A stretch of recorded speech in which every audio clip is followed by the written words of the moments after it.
हवा पे जनमे कंसा पापी होत बड़ा ऊत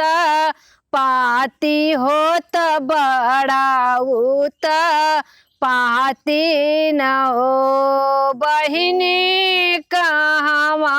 जन्म सिरे कृष्ण हो मुकुट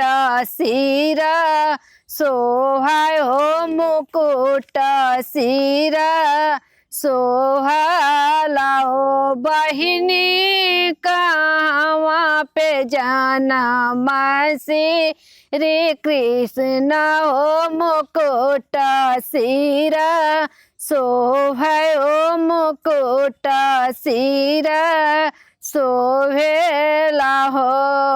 मथुरा में जन्म कंसा पापी होत बड़ा ऊत पाती होत बड़ा ऊत पाती न हो सखिया मथुरा में जन्म श्री कृष्ण हो मुकुट सिर शोभय हो मुकुट सिर शोभेला हो बहिनी मथुरा में सोऐसी बहिनी मथुरा में जन्म श्री कृष्ण हो मुकुट सिर शोभय हो मुकुट सिर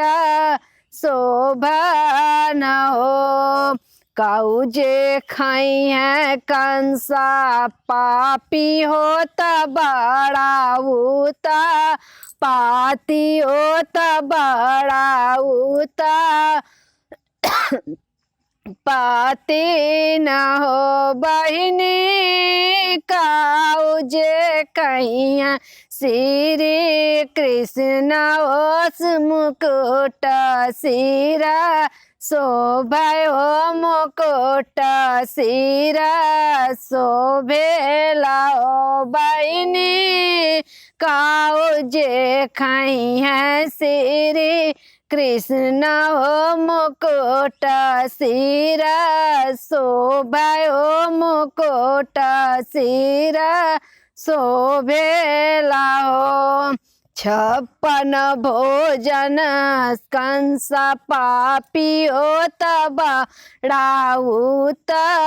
पाती होत बड़ा ऊत पाती न हो बहिनी माखन मिश्री भगवान भगवान हो मुकुट सिर सो वे ओ मुकुट सिर शोभेला हो सखिया माखन मिश्री खाई है श्री भगवान हो मुकुट सिर शोभय हो मुकुट सिर शोभन हो काऊ जे करी है कंसा पापी होत बड़ा ऊत पाती होत बड़ा ऊत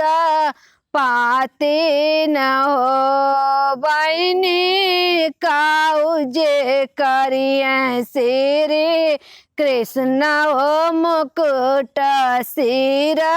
शोभय हो मुकुट सिर शोभन हो सखिया काऊ कहिए श्री भगवान ओत सिर मुकुट शोभय ओत सिर मुकुट शोभेला हो पाप जे करी है कंसा पापी होत बड़ा ऊत पाती होत बड़ा ऊत पाती न हो बहिनी धर्म कराइए श्री कृष्ण हो मुकुट